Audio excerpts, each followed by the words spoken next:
Good morning, students. Today we are going to study start exercise 3.2 जिसका हम आपको जल्दी सॉल्यूशन बताते हैं और आप ध्यान से देखिएगा, है ना। तो पहली क्वेश्चन में कह रहा है कि एक क्लास में गर्ल्स और बॉयज ने क्विज में पार्टिसिपेट किया। कितने लोगों ने, कितने स्टूडेंट्स ने? 10 लोगों ने। इसका मतलब गर्ल्स और बॉयज दोनों की संख्या जो है, नंबर ऐड करके वो कितना आ रहा है? 10 आ रहा है मैक्सिमम, है ना। 10 क्लास की स्ट्रेंथ है जिन्होंने पार्टिसिपेट किया क्विज में। और वो कह रहा है कि जो गर्ल्स हैं, है ना, वो बॉयज से 4 ज्यादा हैं, बस इतना कह रहा है ना। तो आपको इसमें जो आपके वर्डिंग्स हैं इसके क्वेश्चन के, उसमें उससे आपको दो चीजें पता चली। एक तो नंबर ऑफ गर्ल्स और बॉयज की कॉम्बिनेशन 10 है ना। नेक्स्ट तो आपको पता चला कि जो गर्ल्स हैं वो बॉयज से 4 ज्यादा है ना, 4 ज्यादा उन्होंने पार्टिसिपेट किया क्विज में, क्योंकि वो इंटेलिजेंट होती है लड़की। तो इसमें देखिए, हम ये मान लेंगे let the number of girls be x, let the number of boys be y, हमने ऐसे मान लिया। और दोनों मिलके कितने के बराबर है? 10 के बराबर है। तो x plus y is equal to 10 के बराबर हो गया, है ना। और जो नंबर ऑफ गर्ल्स थी, जो हमने एक्स माना था, वो बॉयज से 4 ज्यादा है। तो ये इक्वेशन बन गई आपको। इसको सॉल्व करोगे और आपका इसको ग्राफिकली सॉल्व करके सॉल्यूशन निकालना है आपको, है ना, क्योंकि अभी आपने मेथड नहीं पढ़े ना, तो इक्वेशन को सॉल्व करने के वो नेक्स्ट वीडियो में आ जाएंगे। तो फिलहाल आप इसको देखिए, इसको कैसे निकालेंगे हम रिपीट कर देते हैं। वैसे 3.1 में जब हम करा रहे थे, इससे पहले वाले वीडियो में, इससे पहले वाला वीडियो 3.1 वाला वीडियो है, उसमें हमने ये समझा रखा था, लेकिन फिर भी दोबारा समझा देते हैं इसको। तो जैसे ये इक्वेशन 1 लेंगे, टेकिंग इक्वेशन वन इक्वेशन लेंगे, तो इसको लिख सकते हैं y is equal to 10 minus x, ऐसे लिख सकते हैं y is equal to 10 minus x. अब लोगे आप let x is equal to 1, तो y कितना हो गया? y बराबर हो गया 1, 10 माइनस 1 9, है ना। और फिर लिखोगे लेट x बराबर 2, लेट x बराबर 2, तो y बराबर कितना हो जाएगा बेटा? 8, x बराबर 3, y बराबर 7, है ना। इस तरह से 3 वैल्यूज आ गई, आपको 4 निकालनी है तो 4 भी लिख देते हैं। x equal to y equal to 6।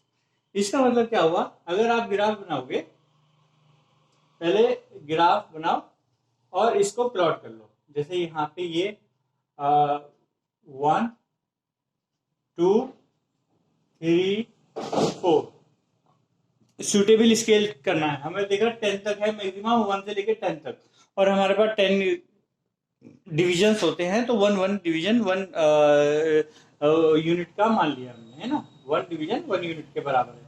तो आपका 1 2 3 4, ये तो 1 2 3 4 आ गया। एक और एक्स्ट्रा शो करने के लिए 5 ले लेते हैं, 6, है ना। और इसी तरह यहाँ पे लेते हैं 1 2 3 4 5 6 7 8 9 10, है ना। ऐसे हमने स्केल अपना ग्राफ में अपना मार्किंग कर ली। अब 1 पे 9 है, 1 पर 9, ये यहाँ पे आ गया पॉइंट, है ना। ब्लैक से लगा देता हूं मैं ये पॉइंट। 1 से 9 पर आ गया, 2 पर 8 पर आ गया, 2 पर ये आया यहाँ पे 8 पर, और 3 पर 7 आ गया, 3 पर 7 ये यहाँ पे आया, 4 पर 6, है ना। तो ये एक तरह से आपका जो लाइन बनेगी वो इस तरह से आपकी लाइन आएगी, ग्राफ जो आएगा वो इस तरह का आएगा, ठीक है। ये बात समझ आएगी आपको। और इसके कोऑर्डिनेट आपकी टेबल भी बनानी थी आपको पहले, वो आप टेबल बनाइएगा। ये आपका एक्स वाई, और ये 1 पे 9, 2 पे 8, 3 पर 7, है ना। इस तरह से टेबल बना के दिखानी है। तो ये पहली इक्वेशन का काम खत्म हो गया। इस लाइन के ऊपर लिख लीजिए x प्लस वाई बराबर 10 की। ये जो ग्राफ है ये किस इक्वेशन का है? x प्लस वाई बराबर 10 का ग्राफ है ना। ये बात समझ में आ गई। अब दूसरी इक्वेशन ले लीजिए, टेकिंग इक्वेशन 2 इक्वेशन ले लीजिए। 2 इक्वेशन लेने पे देखते हैं हम क्या होता है। टेकिंग इक्वेशन 2, y बराबर लिखिए हमेशा, ज्यादातर y बराबर x माइनस 4 आ जाएगा, है ना, x माइनस 4। तो आप लेट कुछ भी कर सकते हो उसमें, है ना, लेट कुछ भी कर सकते हो, बट कोशिश ये करनी है कि जो रेंज आपकी ये इससे पहले वाली y की आ रही है, ये x एक्सिस है, ये y, जो y की रेंज आ रही है उसी के आसपास ही उसी रीजन में रहे, जिससे आपके ये स्केल में जो है प्रॉब्लम ना आए, है ना। ये कंसेप्ट तो आपके अर्लियर क्लासेस में आपने देख लिया, how to choose suitable scale. इसके बाद लेट x बराबर हमने ले लिया 4, तो y बराबर कितना आ जाएगा, 4 - 4 0। x बराबर हमने ले लिया 5, तो y बराबर कितना आएगा आपका 1। x बराबर 6, y बराबर कितना आएगा 2, है ना। इस तरह से ये टेबल बन गई है, टेकिंग इक्वेशन 2, और ये टेबल बन गई आपकी x y। जब x 4 लिया 0, 5 लिया 1, 6 लिया 2, है ना। ये कोऑर्डिनेट्स आ गए। अब इनको प्लॉट करना है। x = 4 पे y = 4 पे y 0, इसका मतलब यहीं पर आ जाएगा। पहले x पे 4 चलेंगे, y पे 0 चलना है, 0 का चलने का मतलब वहीं पे रहना है, ठीक है। ये एक पॉइंट आ गया। चाहे तो इन पॉइंट को आप लिख सकते हो, 1 9 पॉइंट ये आया था, 2 8 पॉइंट ये आया था, है ना। इस तरह से भी लिख सकते हैं, कोई दिक्कत वाली बात नहीं, लेकिन आपके पास घिचपिच नहीं होनी चाहिए, आपका ग्राफ जो है नीट एंड क्लीन दिखना चाहिए, मेन पर्पज वो भी रहता है। तो आपका 4 पे 0, 5 पे 1, 5 पर आपका देखिए 1 आ गया, है ना, और 6 पर 2, 6 पर 2। तो अब जब इसको आप ज्वाइन करोगे तो इस तरह से आपका ये एक इक्वेशन आई, और देखिए जहां ये काटा वो आपका होता है सॉल्यूशन, है ना। और इसका क्योंकि हमने तो बाय हैंड बनाया, आप अपना उससे बताओगे तो हम इसका आंसर बताते हैं, ठीक है। जब आप एग्जैक्टली बनाओगे तब देखोगे ये जो पॉइंट आएगा वो 7 और 3 आएगा। इसका मतलब x बराबर 7 हो गया, y बराबर आपका 3 हो गया। क्योंकि इधर x है तो इधर हम चल रहे हैं, तो इसका मतलब ये वाला आपसी सा इसका x कोऑर्डिनेट होता है ना। तो x कोऑर्डिनेट पे कितना आपका ये आ रहा है, तो ये आपका फर्स्ट डिजिट आपकी x कोऑर्डिनेट बताती है और सेकंड डिजिट आपकी y कोऑर्डिनेट बताती है कि आपको कितना ऊपर और कितना नीचे चलना पड़ा है ना। तो ये आपका 7 और 3 आ रहा है। इसका मतलब x बराबर 7, y बराबर 3, मीन्स गर्ल्स आपकी 7 है और y आपका बॉयज आपके 3 हैं। और देखिए ये रिलेशन भी सेटिस्फाई हो गया, इन दोनों को ऐड करोगे तो 10 के बराबर होगा, और जब गर्ल्स हैं वो बॉयज से 4 ज्यादा है, क्योंकि +3 + 4 आपका 7 के बराबर हो जाता है, ठीक है। इसी तरह आप ये सेकंड वाला क्वेश्चन देखिए, इसको आपको सॉल्व करना है, ये मैंने बता दिया आपको। इस ग्राफ में आपको स्केल भी लिखना है, हर ग्राफ में आपको स्केल लिखना है, दिखाना है, और ये लिखना है नंबर ऑफ गर्ल्स का है, और ये नंबर ऑफ बॉयज का, नंबर ऑफ बॉयज का ग्राफ है, ठीक है। Number of girls versus number of boys का ये ग्राफ बना हुआ है, ठीक है। इस तरह से आपको दिखाना कंप्लीट। अब ये देखिए नेक्स्ट वाले में पेंसिल की कीमत दे रखी है कि 5 पेंसिल ली और 7 पेन लिए इतनी कीमत के, 7 पेंसिल ली 5 पेन लिए इतनी कीमत के। तो एक पेन और एक पेंसिल की कीमत आप x और y मान लीजिए, एक पेंसिल की कीमत x, एक पेन की कीमत y रेस्पेक्टिवली ये मान लीजिए। तो 5 पेंसिल की कीमत कितनी होगी 5x, 7 पेन की 7y, और दोनों को प्राइस को ऐड करके दोनों की जो टोटल कॉस्ट बैठी 5 पेंसिल एंड 7 पेन की वो 50 के बराबर है। तो ये 5x + 7y = 50। सिमिलरली 7 पेंसिल ली 5 पेन लिए, तो 7x + 5y = 46 बन गया, है ना। फिर इसको एक बार लेके एक इक्वेशन लो, उसका ग्राफ बनाओ, दूसरी इक्वेशन लो, उसका ग्राफ प्लॉट करो, और जहां इंटरसेक्शन हो रहा है नहीं हो रहा वो आपको देखना है। अगर हो रहा है तो सॉल्यूशन निकालना है, नहीं हो रहा है तो आपको कमेंट बॉक्स पे लिख के बताना है, ठीक है बेटा। नेक्स्ट इसको देखिए, ये इक्वेशन दे रखी है और दोनों स्टैंडर्ड फॉर्म में दे रखी है, तो हमारे लिए इजी हो गया, हमें कन्वर्ट करने की जरूरत नहीं पड़ी। अब दोनों इक्वेशन देख के हम पहले इसको फर्स्ट मान लेते हैं, इसको सेकंड मान लेते हैं, है ना। तो फर्स्ट इक्वेशन में ये a1 हो गया, ये b1 हो गया, ये c1 हो गया, वो हमने वैल्यू रख ली। a1 5, b1 -4 साइन के साथ आएगा, है ना, c1 8, है ना। सिमिलरली सेकंड इक्वेशन में a2 7, b2 + 6, c2 -9 हो गया, है ना। अब इनका रेशियो देखें, a1/a2 5/7 आ रहा है, b1/b2 -4/6, इसको सॉल्व करके 2/-2/3 आ रहा है, c1/c2 8/9 आ रहा है। तो हमको सबसे पहले क्या देखना है, इंटरसेक्टिंग पैरेलल और कोइंसिडेंट, है ना, ये तीनों चीजें देखनी है। तो इसमें पहली कंडीशन सेटिस्फाई हो गई, A1 A2 not equal to B1 upon B2, इसका मतलब ये दो lines intersect each other. Next देखिए, नेक्स्ट ये दो सेकंड पार्ट, इसमें ये दे रखा है, आपने कोफिशिएंट्स आपके निकाल लिए इसमें, और फिर जब रेशियो निकाला तो देखिए तीनों का रेशियो 1/2 1/2 1/2 आ रहा है ना, तीनों रेशियो बराबर है। इसको आप सॉल्व करोगे, ऐसे डायरेक्ट नहीं लिखोगे, है ना, सॉल्व करके सिंपलेस्ट फॉर्म में, प्रॉपर फ्रैक्शन में इसको रखोगे और सिंपलेस्ट फॉर्म में, और फिर जब फिर कंपैरिजन करोगे, है ना, कभी कभी आदमी 9/18 और ये 3/6 आ रहा है कि ये बराबर तो है नहीं, ऐसा नहीं है, आप उसे सिंपलेस्ट फॉर्म में लिखोगे जिससे ए और बी दोनों को प्राइम होने चाहिए, ऊपर नीचे न्यूमरेटर डिनोमिनेटर आपका दोनों को प्राइम होने चाहिए। मैं को प्राइम का मतलब not having factor other than one, one के अलावा कोई फैक्टर नहीं होना चाहिए, है ना। तो ये आपका जो है देखा, तीनों सॉल्व करने के बाद तीनों बराबर आ रहे हैं, तो तीनों बराबर किसमें आते हैं, जब ये कोइंसिडेंट होते हैं।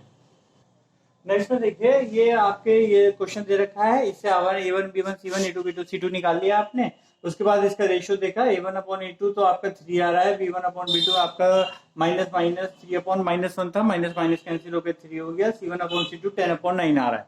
तो इन तीनों को आप देखोगे तो A1 upon A2 is equal to B1 upon B2 तो आ रहा है, बट ये रेशियो, इन दोनों का रेशियो इसके इक्वल नहीं आ रहा है, not equal to C1 upon C2।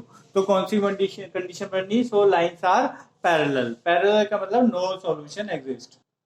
जो है थर्ड का फर्स्ट पार्ट, इसमें देखिए ये क्वेश्चन दे रखी थी, इसको ए और बी का रेशियो से आपको दिखाना था ये कंसिस्टेंट है या नॉन कंसिस्टेंट, वो आपको इससे पहले वाले वीडियो में समझा दिया कि मतलब सॉल्यूशन आएगा तो कंसिस्टेंट, सॉल्यूशन नहीं आएगा तो इनकंसिस्टेंट। सॉल्यूशन किसमें नहीं आता, जब वो पैरेलल होती है, इसका मतलब सिर्फ पैरेलल वाले में आपका ये इनकंसिस्टेंट होगा और बाकी दो केसेस में ये कंसिस्टेंट कहलाएगा, है ना। तो उसी हिसाब से हम इसको फिर जज करेंगे। पहले इसको स्टैंडर्ड फॉर्म में नहीं दे रखा, तो हमको पहले इसको स्टैंडर्ड फॉर्म में कन्वर्ट करना पड़ेगा। देखिए ये आपका x पहले, y पहले, और ये 5 इधर लिया है और 7 भी इधर लिया है ना, तो ये स्टैंडर्ड फॉर्म में हो गई। उसके बाद A1 B1 C1 A2 B2 C2 आपने इसका लिख लिए, उसके बाद इनका रेशियो देखा, रेशियो के बाद आपने देखा ये इसके बराबर नहीं आ रहा है ना, ये 3/2 है, ये -2/3 है, दोनों अनइक्वल है ना, तो अनइक्वल है, इसका मतलब ये आपका यूनिक सॉल्यूशन वाला केस है, इसका मतलब सॉल्यूशन तो आएगा। तो हमें सिर्फ यहाँ पे कंसिस्टेंट इनकंसिस्टेंट पूछा, तो हम यहाँ पे consistent pair of linear equation बताएंगे। नेक्स्ट वाले में भी देखिए, आप स्टैंडर्ड फॉर्म में कन्वर्ट करोगे, स्टैंडर्ड फॉर्म करने के बाद आपने इसका रेशियो निकाले, रेशियो निकालने के बाद आपने देखा कि ये रेशियो तो बराबर है, बट ये दोनों इसके बराबर नहीं है, तो ये कंडीशन किसकी होती है, पैरेलल की, और जब पैरेलल में होता है तो नो सॉल्यूशन निकलता है, इसलिए ये इनकंसिस्टेंट कहलाएगा। थर्ड पार्ट में देखिए, ये फ्रैक्शन में दे रखा है, तो कोई बात नहीं, एक इक्वेशन आपको फ्रैक्शन में दे रखी है, एक तो ठीक ठाक दे रखी है, तो इस फ्रैक्शन वाली को आप एलसीएम लेके पहले सॉल्व कर लोगे। एलसीएम 3 और 2 का 6 आया, 6 को 2 से डिवाइड करोगे, 3 आया, 3 से मल्टीप्लाई करोगे, 9x आ गया। इसी तरह यहाँ पे 6 को अगले डिनोमिनेटर से डिवाइड करोगे, 3 से 2 आएगा, और 2 को फिर उसके न्यूमरेटर से मल्टीप्लाई करते हैं, 2 5 या 10y, है ना। फिर इसको ये क्रॉस मल्टीप्लाई करके 42 आ जाएगा, है ना। अब इसको 9x प्लस 10y और ये इक्वल टू 42 इधर साइड था, तो इधर आके -42 इज इक्वल टू 0। इस वाली इक्वेशन को तो डायरेक्ट कर सकते हैं, 9x माइनस 10y और 14 इधर लिया है, -14 इज इक्वल टू 0। इसके बाद सबका रेशियो चेक करा, हम देखेंगे ये यही रेशियो जो है हमारा बराबर नहीं आ रहा, तो तीसरा निकालने के लिए टाइम वेस्ट करने की जरूरत नहीं है, क्योंकि वो जब ये पहले वाला केस सेटिस्फाई हो गया, इसका मतलब सॉल्यूशन तो आएगा, इसका मतलब ये कंसिस्टेंट हो जाता है। नेक्स्ट में देखिए, ये आपको इसको भी स्टैंडर्ड फॉर्म में कन्वर्ट करना है, दे रखा है, तो 11 को इधर लिया है, -11, 22 -22 इधर आके +22, ये स्टैंडर्ड फॉर्म में आ गया। इन सब का रेशियो निकाला, है ना। रेशियो निकालने के बाद आपने देखा सब के सब -1/2 1/2 आ रहे हैं, -1/2, है ना। इसका मतलब तीनों रेशियो बराबर है, तीनों रेशियो बराबर, इसका मतलब कोइंसिडेंट लाइन हो गया, एक के ऊपर एक लाइन ये हो रही है ना। तो इसकी वजह से ये आपका कंसिस्टेंट सॉल्यूशन आएगा। सॉल्यूशन तो आएगा, चाहे इनफाइनाइट सॉल्यूशन आए, लेकिन सॉल्यूशन तो आ रहा है ना, इसलिए कंसिस्टेंट कहलाता है। इसमें देखिए आप, ये इक्वेशन दे रखी है, एक ये दे रखी है, एक ये दे रखी है ना, इसको तो स्टैंडर्ड फॉर्म में करना बहुत आसान है, -12 इधर लिया हो, ये 12 + 12 इधर आके -12 हो जाएगा, ये स्टैंडर्ड फॉर्म में आ गई। इसको भी एलसीएम ले लिए, ये अपॉन 1 में अज्यूम करके, 3 और 1 का एलसीएम 3, और फिर इसको सॉल्व करके 3 से 3 डिवाइड करा, 1 आया, 1 को 4 से मल्टीप्लाई करा 4x, और 3 को 1 से करा, 3 डिवाइड करा, 3 आया, 3 को फिर जो आता आंसर उसको न्यूमरेटर से मल्टीप्लाई करे, 3 टू 6 5, इसको फिर क्रॉस मल्टीप्लाई कर दिया, 24 आएगा, और इधर ये -24 आएगा। तो ये दोनों इक्वेशन आपकी जो है स्टैंडर्ड फॉर्म में आ गई। अब इनका रेशियो निकाला, a1/a2, b1/b2, c1/c2, इसका रेशियो निकाला, देखा ये तीनों जो है रेशियो बराबर है, इसका मतलब ये कंसिस्टेंट हो गया। फोर्थ में देखिए बेटा, ये क्वेश्चन दे रखी है, पूछा है पहले कंसिस्टेंट है या इनकंसिस्टेंट है, और फिर आपको बताना है कि ये कंसिस्टेंट है तो ग्राफिकली आंसर निकालना है। आई थिंक ग्राफिकली बता रखा है उसने कि ग्राफिकली इसका आंसर निकालिए, यहाँ ग्राफिकली निकालना है ना। तो ग्राफ तो आपको बनाना है, जैसे फर्स्ट क्वेश्चन में बता दिया, बिल्कुल वैसे ही बनाना है। मैं आपको बता देता हूँ कि क्या इसका आपको ग्राफ बनाना है कि नहीं बनाना है ना, कंसिस्टेंट है या इनकंसिस्टेंट है। तो वो इसी के लिए आप स्टैंडर्ड फॉर्म में करोगे, रेशियो निकालोगे, रेशियो निकालने के बाद आपने देखा ये तीनों बराबर आ रहे हैं, इसका मतलब इनफाइनाइट सॉल्यूशन है, तो इसका मतलब ये आपका कंसिस्टेंट होगा, है ना। ये आपको देखोगे एक लाइन एक ऊपर ही होगी, तो इनफाइनाइट सॉल्यूशन इस पे लाई करेंगे, है ना। तो इनफाइनाइट सॉल्यूशन का मतलब ये है कि उस लाइन पे जो भी पॉइंट होंगे आप उनको एक सॉल्यूशन, दो सॉल्यूशन लिख के बता दो कि ये आपके ऐसे ऐसे कई सारे सॉल्यूशन होंगे, है ना। जैसे ये पॉइंट है आपका, ये पॉइंट आपका 1 2 है, ये पॉइंट आपका 3 1 है, तो आप दो सॉल्यूशन लिख दो जो इस लाइन पे आ रहे हो, क्योंकि एक ही लाइन है, क्रॉस तो कर नहीं रहे, तो एक ही लाइन है, तो आप इस लाइन पे जो पॉइंट आ रहे हो वो कोऑर्डिनेट लिख दिए, चाहे आप ये वाले लिख दीजिए या ये वाले लिख दीजिए, है ना। तो कोई सा भी लिख दिए बेटर, अगर ये लिख दो तो और अच्छी बात है, क्योंकि आपको ये जीरो क्रॉसिंग एग्जैक्टली आसानी से पता चल जाती है ना। तो ये आपके ये सॉल्यूशन आप यानी इनफाइनाइट लिख दो, तो फिर कह दोगे कि आप ये दो सॉल्यूशन इनफाइनाइट में हम लिख दे रहे हैं। थर्ड सेकंड क्वेश्चन में ये भी स्टैंडर्ड फॉर्म में करो और इसके रेशियो निकालोगे, तो आप देखोगे ये जो है a1/a2 b1/b2 के तो बराबर आ रहा है, लेकिन c1/c2 के बराबर नहीं आ रहा, क्योंकि ये 1/3 1/3 ये हो गया 1/2, है ना। तो इसलिए ये इनकंसिस्टेंट हो गया, इसका ग्राफ बनाने की जरूरत नहीं है। नेक्स्ट आपका ये वाला इक्वेशन है, इसका भी हमने देखा स्टैंडर्ड फॉर्म में लिखी हुई थी, इसका a1/b2 b1/b2 c1/c2 निकालने की जरूरत ही नहीं पड़ी, क्योंकि a1/a2 not equal to b1/b2 आ गया। इसका मतलब यूनिक सॉल्यूशन होगा, लाइन इंटरसेक्ट करेंगी, लाइन इंटरसेक्ट नहीं रहेगा, कंसिस्टेंट होगा, इसका आपको ग्राफ बना के इसका सॉल्यूशन प्रॉपर निकालना पड़ेगा। फोर्थ में देखिए, ये दो इक्वेशन दे रखी थी, इनका रेशियो निकाला, इन रेशियो निकालने के बाद हमने देखा ये 1/2 आ रहा है, ये 1/2 आ रहा है, ये 2/5 आ रहा है, तो इसका मतलब ये दोनों बराबर है, ये इसके अनइक्वल है, इसका मतलब ऐसा तो पैरेलल में होता है और वैसा केस इनकंसिस्टेंट में आता है ना। तो इसका ग्राफ बनाने की जरूरत नहीं है। फिफ्थ में देखिए क्या दे रखा है कि आपका हाफ पैरामीटर जो है वो 36 के बराबर दे रखा है। बेटा इसकी लैंग्वेज ध्यान से पढ़ना, इसमें कॉमा वार्मा का बहुत अच्छी तरह इस्तेमाल कर रखा है इसने, कि पहले तो बताया half the parameter of the garden, है ना, इसका कॉमा लगा दिया, इसका मतलब ये अब कुछ हाफ पैरामीटर के बारे में बात करेगा। हुज का मतलब अब दूसरी बात शुरू कर दी इसने, length is 4 more than it's width, मतलब विड्थ से लेंथ 4 है, ऐसा कोई गार्डन है, उसका हाफ पैरामीटर ये 36 है ना। तो इसका मतलब ये जो लाइन शुरुआत करी थी ये आप 36 पे खत्म हो रही है, तो इसका मतलब ये जो 36 है ये half the parameter of rectangular garden है ना।